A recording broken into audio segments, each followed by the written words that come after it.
ಅವರಲ್ಲಿ ಒಂದು 2% ಇಲ್ಲ 1% ನಮಗೆ ಬಂದ್ಬಿಟ್ರೆ ಅದೇ ದೊಡ್ಡ ಸಾಧನೆ ನಮ್ಮ ಜೀವನದಲ್ಲಿ ಅನ್ನೋದು ಇದು. ನಿಮ್ಮ ಪರಿಚಯ ಹಿನ್ನೆಲೆ. ಸರ್ ಎಲ್ರಿಗೂ ನಮಸ್ಕಾರ. ತಾಯಿ ಚೌಡೇಶ್ವರಿ ಹೆಸರಲ್ಲಿ ಒಂದು ಆಪರ್ಚುನಿಟಿ ಕೊಟ್ಟಿರೋ ಇದಕ್ಕೆ ನಮ್ಮ ನಿರ್ಮಾಪಕರು ಸರ್ಗೆ ಮತ್ತು ನಮ್ಮ ಡೈರೆಕ್ಟರ್ ರಾಮಣ್ಣ ಸರ್ಗೆ, ನಮ್ಮ ಡ್ಯಾಡಿ ಆಶೀರ್ವಾದ ಮಾಡಿರೋದಕ್ಕೆ ಎಲ್ಲದಕ್ಕೂ ಧನ್ಯವಾದಗಳು ಹೇಳ್ತೀನಿ. ಮತ್ತು first and mostly I want to thank all the media people. ನಿಮ್ಗಳ ಆಶೀರ್ವಾದದಿಂದನೇ ಕನ್ನಡ ಇಂಡಸ್ಟ್ರಿಯಲ್ಲಿ ಇವತ್ತು ಎಲ್ಲ ಹೀರೋಗಳಾಗಲಿ ಆರ್ಟಿಸ್ಟ್ಗಳಾಗಲಿ ಇಲ್ಲ ಇನ್ನೊಬ್ಬರು ಶೈನ್ ಆಗಿದ್ದಾರೆ ಅಂದರೆ ಅದು ನಿಮ್ಮಿಂದನೇ. ಸೊ ಅವ್ರಿಗೆಲ್ಲ ಹೆಂಗೆ ನೀವು ಬ್ಲೆಸ್ ಮಾಡಿದಿರೋ ನಮ್ಮ ಸಿನಿಮಾಗೂ ಹಂಗೆ ಬ್ಲೆಸ್ ಮಾಡಿ, ನನಗೂ ಹಂಗೆ ಬ್ಲೆಸ್ ಮಾಡಿ ನಿಮ್ಮ ಮಡ್ಲಲ್ಲಿ ಹಾಕ್ಕೊಳ್ಳಿ ಅಂತ ನಾನು ಬೇಡ್ಕೊತೀನಿ. ಮತ್ತು ಈ ಚಿತ್ರದ ಬಗ್ಗೆ ಹೇಳಬೇಕು ಅಂದ ತಕ್ಷಣ ನಮ್ಮ ರಾಮಣ್ಣ ನಮಗೆ ಹೇಳಿದಾಗ ನನಗೆ ತುಂಬ ಖುಷಿ ಆಯಿತು. ನಾನು ರಂಗಭೂಮಿ ಹಿನ್ನೆಲೆಯಿಂದ ಬಂದಿರೋದು, ಸೊ ಈ ಥರ ಒಂದು ಪಾತ್ರ ಇದೆ ಅಂತ ಹೇಳಿದಾಗ ನನಗೆ ತುಂಬ ಖುಷಿ ಆಯಿತು. ಸೊ ಡೆಫಿನೆಟ್ಲಿ ಮಾಡ್ತೀನಿ ಅಂತ ಹೇಳ್ಬಿಟ್ಟು ಇಟ್ಕೊಂಡ್ವಿ.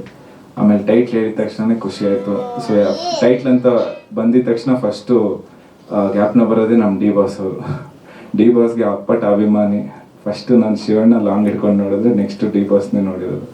ಸೊ ಡಿ ಬಾಸ್ ಅವರು 25ನೇ ವರ್ಷ ಪಾದಾರ್ಪಣೆ ಆಗಿ ಅದೇ ಟೈಮ್ಗೆ ನಮ್ಮ ಈ ಸಿನಿಮಾ ಲಾಂಚ್ ಆಗ್ತಾ ಇರೋದು ನನಗೆ ತುಂಬ ಖುಷಿ ಕೊಡುವಂಥ ವಿಚಾರ.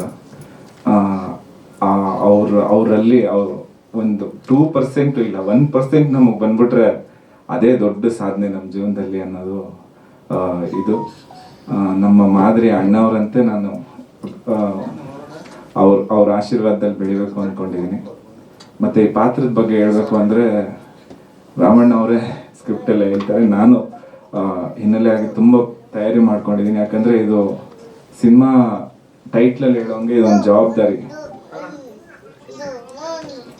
ಮೆಜೆಸ್ಟಿಕ್ 2 ಅಂದರೆ ಮೆಜೆಸ್ಟಿಕ್ 2 ಅಂದರೆ ಬರೀ ಒಂದು ಸಿನಿಮಾ ಅಲ್ಲ, ಇದು ಅದೊಂದು ದೊಡ್ಡ ಜವಾಬ್ದಾರಿ. ಯಾಕಂದರೆ ಒಂದು ಕನ್ನಡ ಇಂಡಸ್ಟ್ರಿಗೆ ಯಾರು ಮರೆಯಲಾಗದಿರೋಂಥ ಒಂದು ದೊಡ್ಡ ಸ್ಟಾರ್ನ ಕೊಟ್ಟಿರೋ ಸಿನಿಮಾ. ಸೊ ಅದು ನಮಗೆ ಸಿಕ್ಕಿದೆ ಅಂದರೆ ಅದೊಂದು ದೊಡ್ಡ ಜವಾಬ್ದಾರಿ ಅಂದ್ಕೊಂಡು ನನ್ನ 100%, 110% ನಂದು ಎಷ್ಟು ಹಾರ್ಡ್ ವರ್ಕ್ ಆಗುತ್ತೋ ಅಷ್ಟು ಹಾರ್ಡ್ ವರ್ಕ್ ಈ ಸಿನಿಮಾಗಾಗಿ. ಏನೇ ಎಂಥದೇ ಇದು ಬಂದರೂ ನಾನು ನಿಂತ್ಕೊಂಡು ಮಾಡಿ ಅದರಲ್ಲಿ ಜಯಿಸ್ತೀನಿ ಅನ್ನೋ ಒಂದು ನಂಬಿಕೆ ನನಗಿದೆ. ಅಷ್ಟೇ 100% ಎಫರ್ಟ್ ನಾನು ಹಾಕಿ ಮಾಡ್ತೀನಿ. ಪ್ಲೀಸ್ ನೀವೆಲ್ಲ ಆಶೀರ್ವಾದ ಮಾಡಿ. ನನಗೆ ಮೀಡಿಯಾ ಸಪೋರ್ಟ್ ಬೇಕು, ಎಲ್ಲರೂ ಸಪೋರ್ಟ್ ಬೇಕು. Thank you sir. Thank you for each and every one. Sir ನಾನು ವೈಖರಿ ಥಿಯೇಟರ್ ಗ್ರೂಪ್ ಅಂತ ಇದ್ದಿದ್ದು, ಕರಡಿಪುರ ಸರ್ಕಸ್ ಕಂಪ್ನಿ ಅಂತ ನಾಟಕ ಮಾಡಿದ್ದೆ.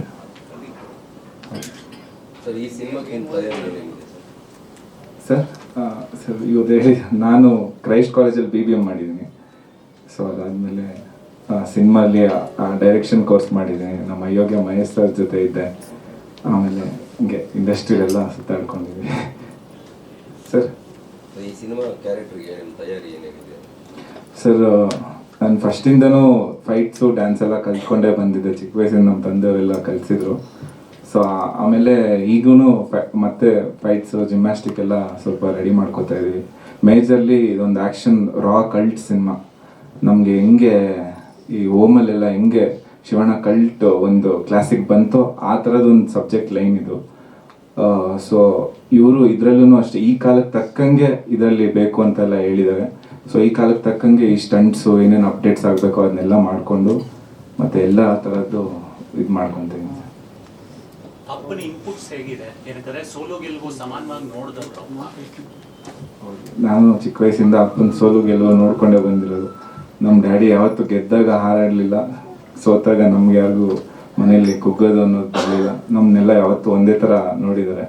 ಸೊ ಸಿನಿಮಾ ಇಂಡಸ್ಟ್ರಿ ನಮಗೆ ಫುಡ್ ಕೊಟ್ಟಿದೆ, ಬೆಡ್ ಕೊಟ್ಟಿದೆ, ಎಲ್ಲ ಚೆನ್ನಾಗಿ ಇಟ್ಟಿದ್ದೇವರು ಒಳ್ಳೆ ಆಶೀರ್ವಾದ ಮಾಡಿದ್ದಾರೆ. ನಮ್ಮ ತಂದೆಯವರು ಹೇಳಿರೋದು ಇಷ್ಟೇ, ಯಾರ್ದು ಒಬ್ರದ್ದು ₹1 ನಾವು ಏನಾದ್ರು ಒಂದು ಮಾಡಬೇಕಾದ್ರೆ ಅವ್ರದ್ದು ಅಕೌಂಟಬಿಲಿಟಿ ಇರಬೇಕು. ಮತ್ತು ಮೇಜರ್ಲಿ ನಮ್ಮ 100% ಕೊಡಬೇಕು. ಅದಕ್ಕೆ ಅದನ್ನ ಇಟ್ಕೊಂಡು ದೇವರ ಆಶೀರ್ವಾದ ತೊಗೊಂಡು ಒಳ್ಳೆ ಕೆಲಸನೇ ಮಾಡಬೇಕು. ಕನ್ಸು ಮನಸ್ಸಲ್ಲೂ ಒಬ್ಬರು ಕೆಟ್ಟದ್ದು ಬಯಸಬಾರ್ದು ಅನ್ನೋದು ಹೇಳ್ಕೊಟ್ಟಿದ್ದಾರೆ. ಹೆಚ್ಚಿನ ವಿಡಿಯೋಗಳಿಗೆ ಪ್ರತಿಧ್ವನಿ ಯೂಟ್ಯೂಬ್ ಚಾನೆಲ್ ಸಬ್ಸ್ಕ್ರೈಬ್ ಮಾಡಿ, ಬೆಲ್ ಐಕಾನ್ ಕ್ಲಿಕ್ ಮಾಡಿ.